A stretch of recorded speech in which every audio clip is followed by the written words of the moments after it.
Welcome to Mega Nine TV morning paper analysis కార్యక్రమానికి స్వాగతం. ఈరోజు ప్రధాన పత్రికలోని ప్రధాన సారం మనం చూద్దాం. ముందుగా మనం ఈనాడు దినపత్రిక తీసుకుందాం. ఈనాడు దినపత్రికలో ప్రధానమైన వార్త ఈరోజు యాప్పై దుమారం అనేటువంటి విషయాన్ని మనం ఈరోజు కంపల్సరీగా చర్చించుకోవాలి. ఈ యాప్పై దుమారం అనేది సరే ఇప్పటికే అనేక రకాలైనటువంటి యాప్లు మనకు మొబైల్ కొన్నప్పుడు మనకు కొన్ని యాప్స్ ఆటోమేటిక్గా ముందుగానే దాంట్లో రిజిస్టర్ అయి ఉంటాయి.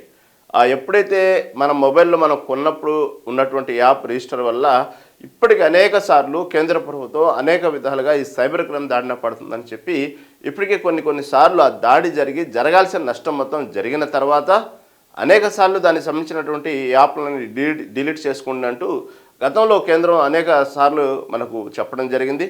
ఆ సంబంధించిన యాప్లు మనం డిలీట్ చేయడం కూడా జరిగింది. అలా మనం ఫోన్ కొన్నప్పుడు ఆటోమేటిక్గా మనకు కావాల్సినటువంటి ఏదైతే కొన్ని యాప్స్ ఆటోమేటిక్గా మొబైల్ కొన్నప్పుడు దాంట్లో ఆటోమేటిక్ ఇన్స్టాల్ అయి ఉంటాయి. ఆ ఇన్స్టాల్లో భాగంగా ఉన్నటువంటి కొన్ని యాప్ల వల్ల అనేక సార్లు మనం ఎన్నోసార్లు ఇబ్బందులు పడ్డటువంటి సందర్భాలు చూసాము. దాంతోపాటు మనం కొన్ని యాప్ని ఎంకరేజ్ చేస్తూ వచ్చినటువంటి గేమ్స్ సంబంధించిన యాప్స్ కానివ్వండి, కొన్ని డిజిటల్ పేమెంట్ సంబంధించిన యాప్స్ కానివ్వండి, ఇలా అనేక సార్లు గతంలో ఎన్నో ఇబ్బందులు పడి దాని తర్వాత డిలీట్ చేయడం, ఈ యాప్స్ ప్రధానంగా ఫస్ట్ డిలీట్ చేసుకున్నందుకు గతంలో కేంద్ర ప్రభుత్వానికి నిఘా సంస్థలు చెప్పడం మనం చూసాం. అదేవిధంగా ఇప్పుడు కొత్తగా ఎప్పుడైతే మనం ఇక నుంచి వచ్చేటువంటి మొబైల్స్ ఎప్పుడైతే కొత్తగా వస్తాయో మనకు ఉంటాయి కదా, ఆటోమేటిక్గా మనకు క్రోమ్, గూగుల్, యూట్యూబ్, ఇవన్నీ ఆటోమేటిక్గా వాట్సాప్, ఇవన్నీ ఆటోమేటిక్గా ఫోన్ కొన్నప్పుడే దానికి సంబంధించినటువంటి యాప్స్ ఏదైతే ఇన్స్టాల్ అయి ఉంటాయో అలాంటి యాప్స్ అన్నీ కూడా దాంతోపాటు కేంద్ర ప్రభుత్వం తీసుకొచ్చింది ఈ సంచార్ సౌథి అనేటువంటిది కొత్త యాప్ ఒకటి తీసుకొచ్చింది. ఇది కంపల్సరీగా ప్రతి మొబైల్లో ఇక నుంచి వచ్చేటువంటి ఏదైతే మొబైల్లో కొంటామో దాంట్లో ఉండాలి అనేటువంటి వినోదాలకు సంబంధించినటువంటి మొత్తాన్ని కూడా దీనికి చెప్పడం జరిగింది. ఇక నుంచి ఇలా చేసేటప్పుడు ఈ యాప్ని కంపల్సరీగా పెట్టాల్సిందే, ఇన్స్టాల్ చేయాల్సిందే అనేటువంటి వినియోగదారులకు సంబంధించిన విషయంలో, ఈ మొబైల్ సంబంధించిన విషయంలో చెప్పడం జరిగింది. ఆ తర్వాత కొత్తలో సరే ఇది ఇంతకుముందు మనకు చూసుకున్నాం, వాట్సాప్ బదులు టెలిగ్రామ్ ఉండేది మనకు సంబంధించినటువంటి వాటిలో.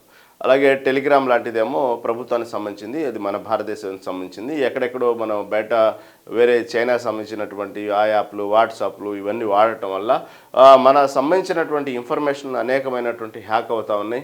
ఇప్పటికే ఇలాంటి పక్కదారి పట్టిస్తున్నటువంటి సరైనటువంటి మనకు కూడా అవగాహన లేక అనేక రకాలుగా మన డేటాని పక్కదారి పట్టడం వల్ల ఇప్పటికే చాలామంది గురవుతూ ఉన్నాం, దానికి సంబంధించిన ఇబ్బందులు ఫేస్ చేస్తున్నాం, సైబర్ నేరాలకు గురవుతూ ఉన్నాం. వాస్తవంగా చెప్తే ప్రతినిత్యం మన మొబైల్ చేతులు ఉన్నప్పటి నుంచి ఈ సరిగా అనేక రకాల దుష్పరిణామాలు సరే దానికి సంబంధించిన వదిలేస్తే ఈ ఆర్థికంగా డబ్బులకు సంబంధించినటువంటి అనేక ఇబ్బందులు గురవుతున్నాం. ప్రతినిత్యం మన ఫోన్లో ఉన్న డబ్బులు మనకు సేఫా కాదనేటువంటి పరిస్థితి అనునిత్యం మనం చూస్తున్నాం.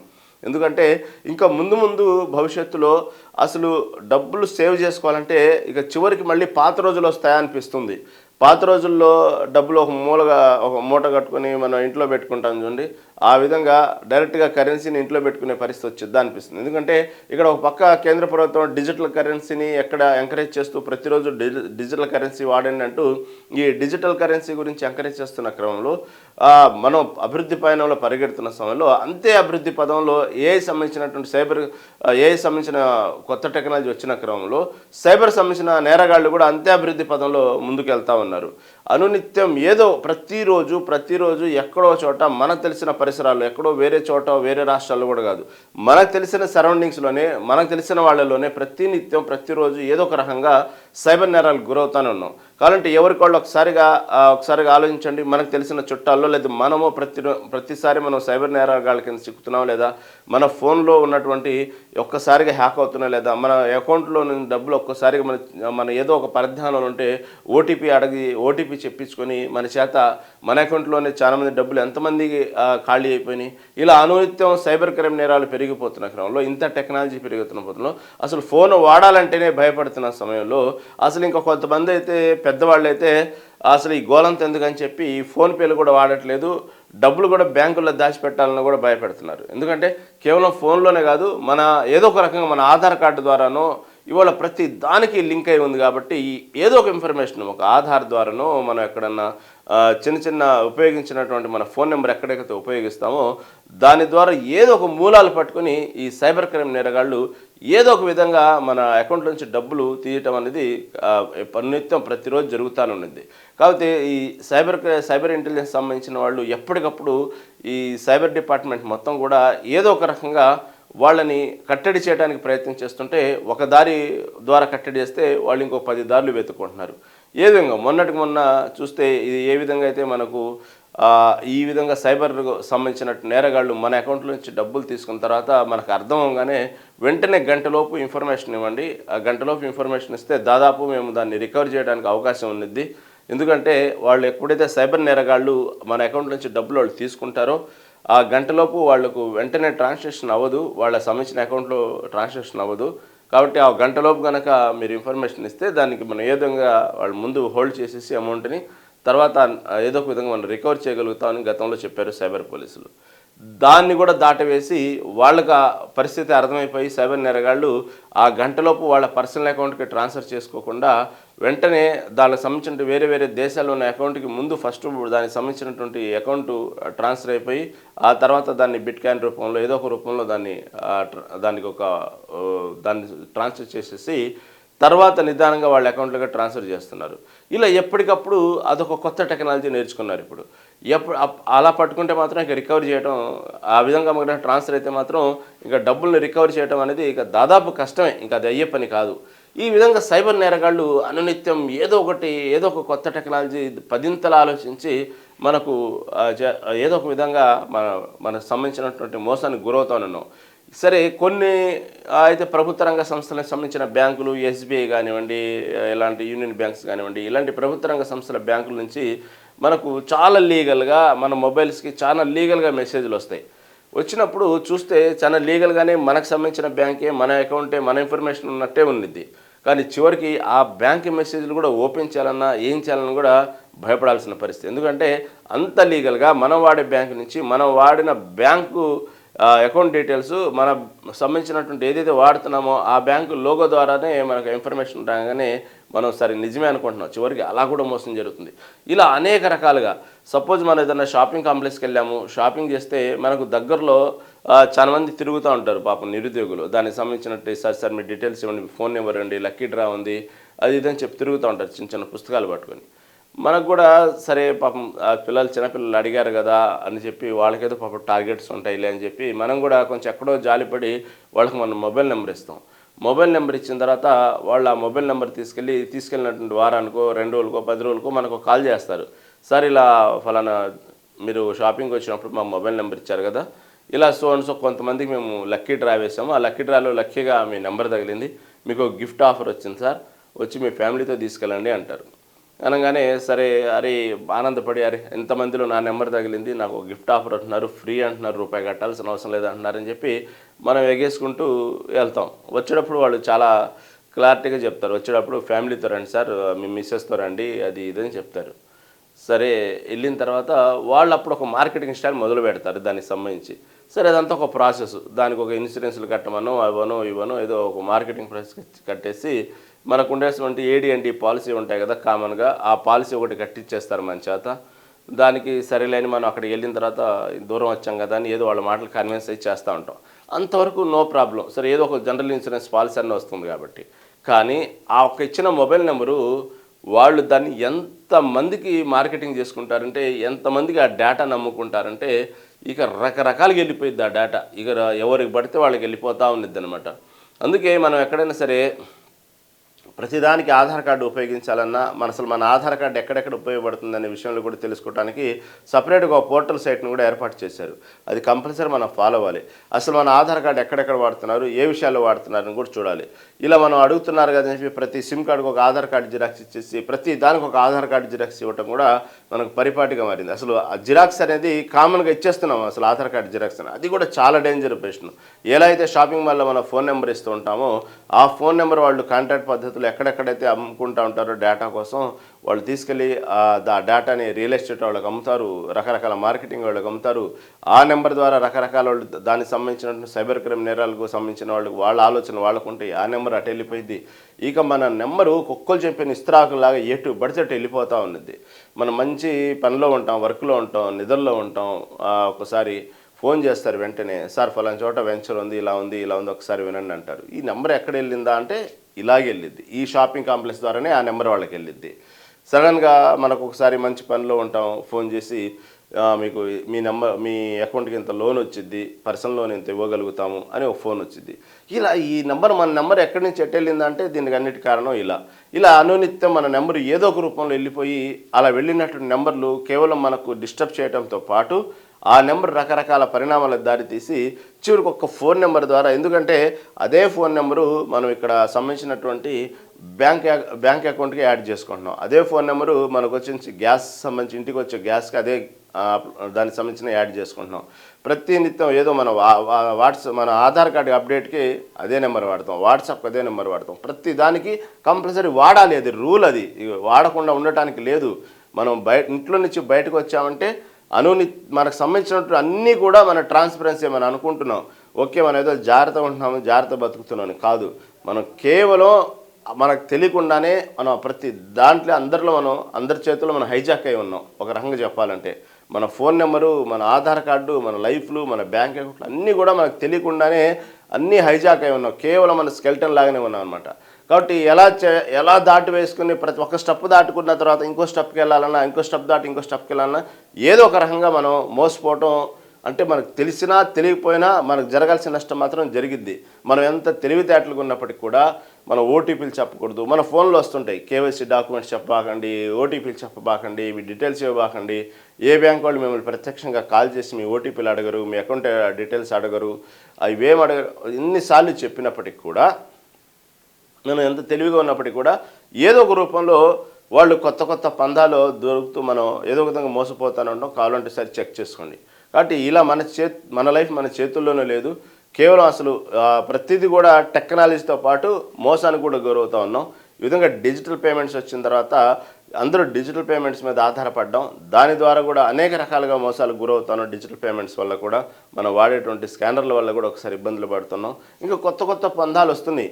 అసలు మనం చూస్తున్నది నిజమా కాదా, అసలు మనమేనా అనేటువంటి ధోరణి భవిష్యత్తులో రాబోతుంది. ఏ టెక్నాలజీ వల్ల అనేకం కూడా మనం అసలు ఏది నమ్మాలో, ఏది వాస్తవం, ఏది అవాస్తవం చూడలేని పరిస్థితి వస్తుంది.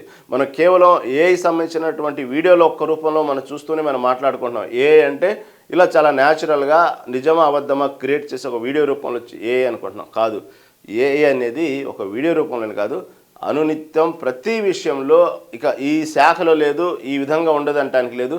ప్రతి దాంట్లో ఏఐ టెక్నాలజీ అనేది వచ్చేస్తూ ఉంది. మనం తెలియకుండానే ఒక రకమైనటువంటి యాంత్రిక జీవితం, ఒక రకమైనటువంటి మనం తెలియకుండానే మనం ఒక రోబోలుగా మారిపోయేటువంటి పరిస్థితి భవిష్యత్తులో మనం చూడబోతున్నాం.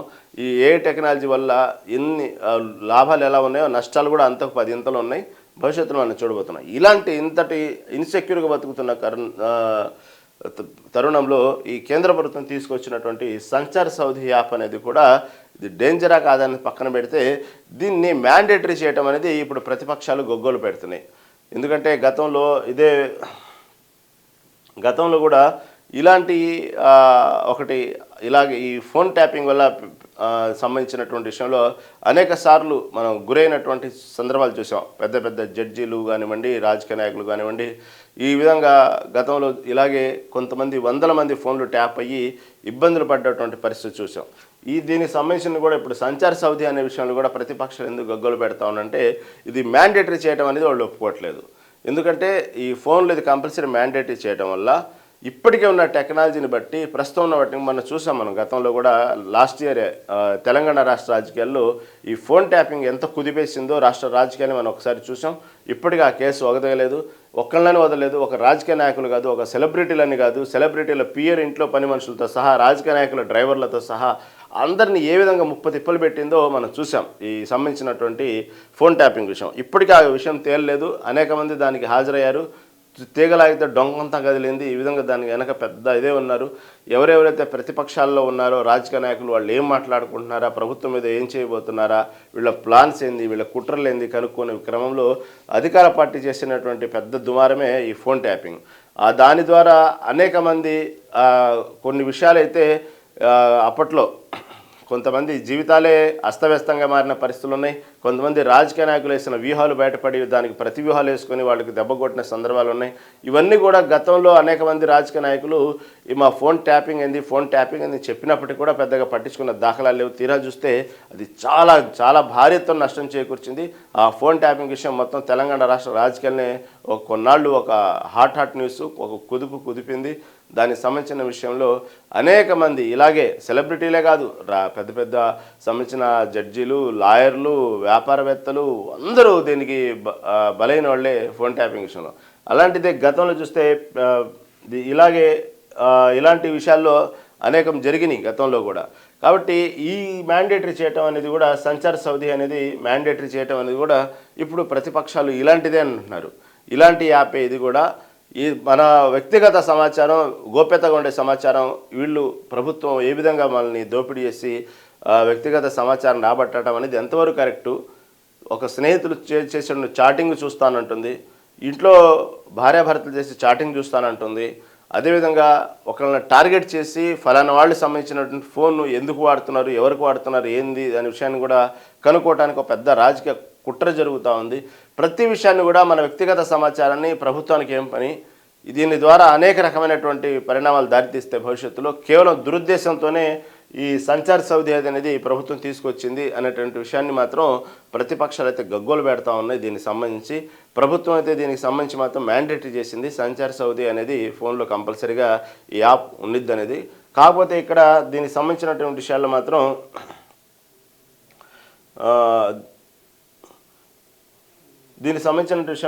టెలికాం సంబంధించినటువంటి మంత్రి మాత్రం ఇచ్చిన వివరణ ఏంటంటే, దీనికి ఓకే ఫోన్ కొన్నప్పుడు దాంట్లో ఫోన్లో డిఫాల్ట్గా ముందుగానే ఇన్స్టాల్ చేయాలి అనేటువంటి విషయాన్ని మాత్రం ఆటోమేటిక్గా ఉండేటి మాత్రం వాస్తవమే.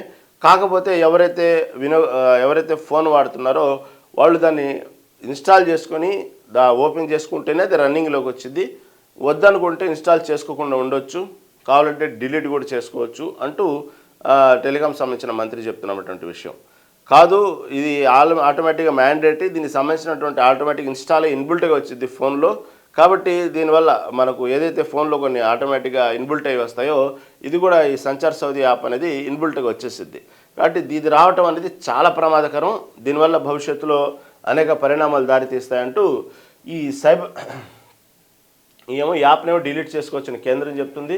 కాదు, ఇది వ్యక్తిగత గోప్యతపై దాడేనని ప్రతిపక్షాలు గగ్గోలు చేస్తున్నాయి. కేజ్రీవాల్ కూడా దీనికి సంబంధించి ఎదురుదాడి చేయడం జరిగింది. నిన్న ఈ విషయంలో పార్లమెంట్ మొత్తం రెండో రోజు శీతాకాల సమావేశాల్లో ఈ పెద్ద గోల దీని గురించి, ఈ సంచార్ సాధి గురించి. ఇది కాదు, రిజిస్టర్ చేసుకుంటేనే పనిచేస్తుందని చెప్తూ కేంద్ర ప్రభుత్వం చెప్తుంది. కాబట్టి సైబర్ నేరాల నుంచి రక్షణ కోసం కొత్తగా వచ్చే సెల్ ఫోన్లలో సంచార్ సౌదీ యాప్ను ముందుగానే ఇన్స్టాల్ చేసి ఇవ్వాలన్న కేంద్ర ప్రభుత్వ ఆదేశం తీవ్ర దుమారం రేపింది. ఇది ప్రజల వ్యక్తిగత జీవితాల్లో తొంగి చూసే చర్యని విపక్షాలు ఆందోళన వ్యక్తం చేశాయి. ఎవరితో సంప్రదించకుండా నియంతృత్వంతో ప్రభుత్వం నిర్ణయం తీసుకుందని ఆరోపించాయి. అయితే కంపెనీలు ముందుగానే ఈ యాప్ను ఇన్స్టాల్ చేసి ఇచ్చినా వినియోగదారులు డిలీట్ చేసుకోవచ్చని, రిజిస్టర్ అయ్యాక అది పనిచేయడం ప్రారంభిస్తుందని ప్రభుత్వం వివరణ ఇచ్చింది. ఈ యాప్ విషయంలో ప్రభుత్వ తీరును కాంగ్రెస్, ఆమ్ ఆద్మీ పార్టీ వంటి ప్రతిపక్షాలు తీవ్రంగా విమర్శించగా టెలికాం మంత్రులు జ్యోతిరాదిత్య సింధియా, పెమ్మసాని చంద్రశేఖర్లు వివరణ ఇచ్చారు. సంచార్ సౌదీ యాప్ను అన్ని కొత్త మొబైల్ ఫోన్లలో డిఫాల్ట్గా ముందుగానే ఇన్స్టాల్ చేయాలని ఇటీవల టెలికాం శాఖ ఆదేశాలు ఇచ్చింది. ఫోన్ల తయారీదారులు, దిగుమతిదారులు ఈ నిబంధనలు పాటించాలని సూచించింది. 90 రోజుల్లోగా దీనిని అమలు చేయాలని సూచించింది. దీంతో దుమారం రేగింది. కాబట్టి ఇదంతా గొంతు నొక్కే చర్య. ఈ విధంగా డిఫాల్ట్గా ఆటోమేటిక్ ఇన్స్టాల్ చేయడం అనేది కూడా అసలు ఇది కరెక్ట్ కాదు. ఇది కావాలని చెప్పి గొంతు నొక్కడానికి, ఈ ప్రజల గొంతు నొక్కడానికి ఇవన్నీ కొత్తగా తీసుకొచ్చారు ఈ సంచార్ సౌదీ యాప్. కాబట్టి వీళ్ళ భయం ఏంటంటే, ఓకే ఈరోజు ఇదే విధంగా రిజిస్టర్ చేసుకుంటేనే వర్క్ అయ్యిద్ది, లేకపోతే ఇన్స్టాల్ చేసుకుంటేనే వర్క్ అయ్యిద్ది, వద్దనుకుంటే డిలీట్ చేసుకోవచ్చు. ముందు ఈ విధంగా ప్రవేశపెడతారు, తర్వాత దాన్ని మ్యాండేటరీ చేస్తారు. ఆ మ్యాండేటరీ చేసేటువంటి క్రమంలో దానికి ఏదో ఒకటి, అంటే కఠినమైనటువంటి రూల్స్ పెట్టకుండా దానికి సంబంధించినటువంటి ఏదో ఒకటి కేంద్ర ప్రభుత్వం సంబంధించినటువంటి కామన్గా పబ్లిక్ పీపుల్స్కి ఆశ పుట్టించే విధంగా ఏదో ఒక పథకం కిందకో ఏదో ఒక దానికి సంబంధించినటువంటి రిలేటెడ్గా దీనికి సంబంధించి మాట్లాడతారు. అప్పుడు ఆ సమయంలో ఆటోమేటిక్గా ఆ యాప్ని ఇన్స్టాల్ చేసుకునే క్రమంలో అందరినీ అలవాటు చేస్తారు. అలవాటు చేసిన తర్వాత ఆ యాప్ తెలియకుండా, గతంలో మీకు గుర్తుందో లేదో, ఆధార్ కార్డు ఫస్ట్లో ఆధార్ కార్డు వచ్చినప్పుడు, కాంగ్రెస్ ప్రభుత్వంలో ఆధార్ కార్డు వచ్చినప్పుడు ఆధార్ కార్డు వల్ల పెద్ద ఉపయోగం లేదు, ఆధార్ కార్డు అసలు దేనికి సంబంధించి కాదు, ఆధార్ కార్డు అనేది అవసరం లేదనేటువంటి స్టార్టింగ్లో చెప్పారు. తర్వాత ఆధార్ కార్డు వల్ల నష్టాలు కూడా చెప్పుకొచ్చారు. ఆ తర్వాత ఏం చేశారు, క్రమేపీ దాన్ని మన జీవితంలో మనకు తెలియకుండానే మనకు ఎలా ఫోన్ ఎలాగో ఆధార్ కార్డు అనేది కూడా అలాగే ఒక మ్యాండేటరీ అయిపోయింది ప్రతి మనిషికి. అది ఈరోజు అది ఆధార్ కార్డు లేనిది ఏ పని అవ్వదు. అసలు ఆధార్ కార్డు లేకపోతే మనం ఈ భూమి మీద బతుకున్నామో లేదని నిర్ధారించడానికి కూడా ఛాన్స్ అదే. కాబట్టి మన ప్రతి దానికి ఆధార్ కార్డు ఉండాల్సిందే. అలాగా ఫస్ట్లో ఉపయోగం లేదు, దానివల్ల అది ఇదని చెప్పినటువంటి ఇటు అధికార పక్షాలు ప్రతిపక్షాలు పెద్ద గగ్గోలు ఆ టైంలో కూడా ఇలాగే ఆధార్ కార్డ్స్ నుంచి. ఈరోజు ఎలా అయింది, కంపల్సరీ ప్రతి దానికి ఆధార్ కార్డు ఉండాల్సిందే. అదేవిధంగా వీళ్ళ భయం కూడా అదే. ఈరోజు ఇదే విధంగా చెప్తారు, అది కామన్గా ఫోన్లో డిఫాల్ట్గా ఉన్నిద్ది, దాన్ని మీరు రిజిస్టర్ చేసుకుంటేనే వర్క్ అయ్యింది, లేకపోతే వర్క్ అవ్వదు అనే విషయం చెప్తారు. ఆ తర్వాత దానికి సంబంధించిన రిలేటెడ్గా ఏదో ఒక పథకమో ఏదో ఒకటి క్రియేట్ చేస్తారు. ఆ తర్వాత దానికి సంబంధించినటువంటి ఏదన్నా వెళ్ళినప్పుడు దానికి సంబంధించినటువంటి ఏదైతే ఉందో, ఇప్పుడు మనం సచివాలయానికి వెళ్తున్నాం, సెక్రటేరియట్కి వెళ్తూ ఉంటాం, దాంట్లో మనం ఏదైతే ఉందో ఆధార్ కార్డు అప్డేట్ ఎలా చేసుకుంటున్నాం, దానికి సంబంధించిన ఐ కాంటాక్ట్స్ ఎలా ఇస్తున్నాం, దానికి సంబంధించిన మొత్తం రిలేటెడ్గా ఓకే అయిందా లేదా అనేది ఎలా చూసుకుంటున్నాం. దాంతోపాటుగా ఈ సంచార్ సారథి కూడా యాప్ ఆటోమేటిక్గా ప్రతి వాళ్ళు గవర్నమెంట్ ఎంప్లాయీస్కి మ్యాండేటరీ చేస్తారు.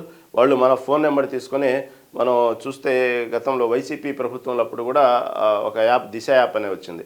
అలాగే అప్పుడు ఆ దిశ యాప్ వచ్చినప్పుడు మనకు తెలిసిన పరిసర ప్రాంతాల్లో పోలీస్ డిపార్ట్మెంట్ వాళ్ళు కానీ గవర్నమెంట్ ఎంప్లాయీస్ కానీ అందరూ తీసుకొని రోజుకి ఇన్ని యాప్స్ డౌన్లోడ్ చేయాలి అనేటువంటి టార్గెట్ వాళ్ళకి పెట్టారు. పెట్టినప్పుడు మనందరికీ తెలుసు, మన ఫోన్ వాళ్ళే తీసుకొని ఆ యాప్ని డౌన్లోడ్ చేసేవాళ్ళు. సరే, ఉద్దేశం మంచిదే, దానికి సంబంధించినటువంటి ఉద్దేశం మంచిదే. అదేవిధంగా వాళ్ళు మ్యాండేటరీ చేసినప్పుడు ఎంతైతే దాని ఒక యుద్ధ ప్రాతిపదికన తీసుకొని ఏ విధంగా అయితే యాప్లు డౌన్లోడ్ చేయడం మనం చూసాం. కాబట్టి ఫ్యూచర్లో ఓకే, ఈరోజు దీన్ని లైట్ తీసుకుని వదిలేస్తే ఈ సంచార్ సంబంధించినటువంటి ఏదైతే ఈ సంచార్ యాప్ ఏదైతే ఉందో దీన్ని కూడా ఇదే విధంగా భవిష్యత్తులో ఏం చేస్తారంటే, ఫస్ట్ ఇష్టమైతే పెట్టుకోవచ్చు, ఇష్టమైతే రిజిస్టర్ చేసుకోవచ్చు, దీని గురించి పెద్ద ఇష్యూ వద్దంటారు. ఆ తర్వాత దానికి సంబంధించినటువంటి అనేక ప్రభుత్వ కార్యాలయాలకి అందరికీ ఇది మ్యాండేటరీ చేస్తారు. రోజుకు వచ్చిన టార్గెట్ అని పెడతారు. ఏం కాదు, ఫస్ట్ అసలు డౌన్లోడ్ చేసుకో, తర్వాత నీ ఇష్టం ఉంటే పెట్టుకో, లేకపోలేదు డిలీట్ చేసుకో, మనకి టార్గెట్స్ ఉన్నాయి, ఏం కాదులే అని చెప్పి ఓపెన్గానే మనకు సంబంధించినటువంటి మన చుట్టూ పరిసరాల్లో ఉన్నటువంటి ప్రభుత్వ ఉద్యోగులు, లేకపోతే కాంట్రాక్ట్ ఉద్యోగులు, లేకపోతే పోలీస్ డిపార్ట్మెంట్ వాళ్ళు, వీళ్ళందరూ ఏం చేస్తారంటే మన మొబైల్ తీసుకుని ఫస్ట్ ఈ సంచార్ సారథి యాప్ని అయితే డౌన్లోడ్ చేస్తారు. వాళ్ళ టార్గెట్ వాళ్ళు కంప్లీట్ చేస్తారు. తర్వాత ఉంచుకో, లేకపోతే డిలీట్ చేసుకో అంటారు. ఈ విధంగా ఆ క్రమేపీ ఫస్ట్ అలవాటు చేస్తారు, మెల్లిమెల్లిగా ఇంజెక్ట్ చేస్తారు, అలవాటు చేస్తారు. తర్వాత దానికి సంబంధించినటువంటి వాళ్ళ సంచార సారథి మనం ఎప్పుడైతే యాప్ డౌన్లోడ్ చేసుకుంటామో మనకు దానివల్ల పెద్ద నష్టం జరిగినట్టు అనిపించదు.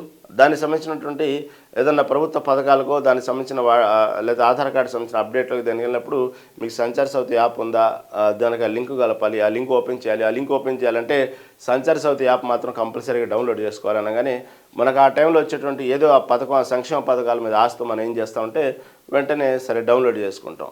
ఆ లింకు దానికి వెళ్ళిద్ది. దాని ద్వారా మనకు వచ్చే ఓటీపీలు చెప్తుంటాం, గవర్నమెంట్ వర్క్ అయిపోయింది ఆ సచివాలయంలో ఎక్కడో.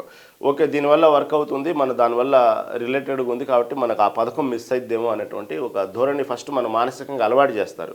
అలవాటు చేసిన తర్వాత అది మ్యాండేటరీ చేస్తారు. ఈరోజు వేసిన విత్తనం రేపు అలా ఏదో ఒక రోజు పెరిగి వృక్షం అవుతుంది.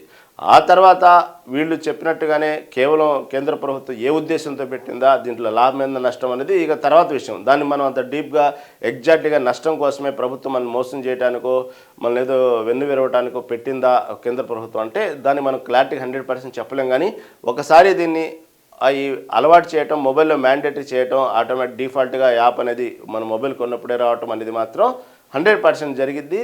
దానివల్ల నష్టాలు ఏ స్థాయిలో ఉంటాయనేది అది భవిష్యత్తు తేల్చిద్ది. ప్రస్తుతానికైతే మాత్రం దీన్నైతే ప్రతిపక్షాలు భవిష్యత్తును దృష్టిలో పెట్టుకుని ఇదంతా గొంతు నొక్కే చర్యలాగానే ఉందంటూనే దీన్ని వద్దంటున్నాయి. కాదు, అది కామన్గా మీ ఇష్టం ఉంటేనే దాన్ని డౌన్లోడ్ చేసుకున్నట్టు ప్రభుత్వం చెప్తుంది. చూడాలి మళ్ళీ దీనికి సంబంధించినటువంటి విషయంలో మళ్ళీ కేంద్ర ప్రభుత్వం వెనక్కి తగ్గిద్దా లేదా అనేది చూడాలి. నాకు తెలిసిన వరకు మ్యాక్సిమం ఈ సంచార్ సాథి యాప్ అనే వల్ల దీని గురించి ఒక అవేర్నెస్ తీసుకొస్తారు. దానికి సంబంధించినటువంటి ఎటువంటి నష్టం లేదు. ఈ యాప్ వల్ల ఇవి దీనికి సంబంధించినటువంటి ఉపయోగకరాలు అనే విషయంలో పబ్లిక్ అవేర్నెస్ తీసుకొచ్చి దీన్ని ముందుకు తీసుకెళ్తారని అనుకుంటున్నా. చూద్దాం. ఈ ప్రతిపక్షాలు గోల్ చేస్తారు కాబట్టి దీనికి సంబంధించి మళ్ళీ కొత్త మార్పులు ఏమైనా చేస్తారు. దీంట్లో పబ్లిక్ భయం లేకుండా ఉండే విధంగా దీనికి సంబంధించినటువంటి ఈ డిజిటల్ మీడియా, సోషల్ మీడియా వాడి దీన్ని ఎక్స్ప్లెయిన్ చేస్తారు కేంద్ర ప్రభుత్వం. దీనికి సంబంధించి భవిష్యత్తులో ఎటువంటి నిర్ణయాలు వస్తే మాత్రం చూడాల్సిందే. దీనికి సంబంధించి ప్రస్తుతానికైతే మాత్రం దీని మీద మాత్రం పెద్ద దుమారం ఎరుగుతుంది. దీనికి సంబంధించి తర్వాత ఇంకొక వార్త, హిల్ట్ పాలసీపై బీఆర్ఎస్ నిజ నిర్ధారణ బృందాలు, సీనియర్ నాయకులతో ఏర్పాటు, 5 లక్షల కోట్ల విలువైన భూములు ప్రైవేట్ వ్యక్తులు కట్టబెట్టే యత్నం కేటీఆర్. ఇది ప్రస్తుతాన్ని తీసుకుంటే ఇప్పుడు ఈ హిల్ట్ పాలసీ అనేది తెలంగాణ రాష్ట్ర రాజకీయాలను ఒక కుదిపేస్తుంది.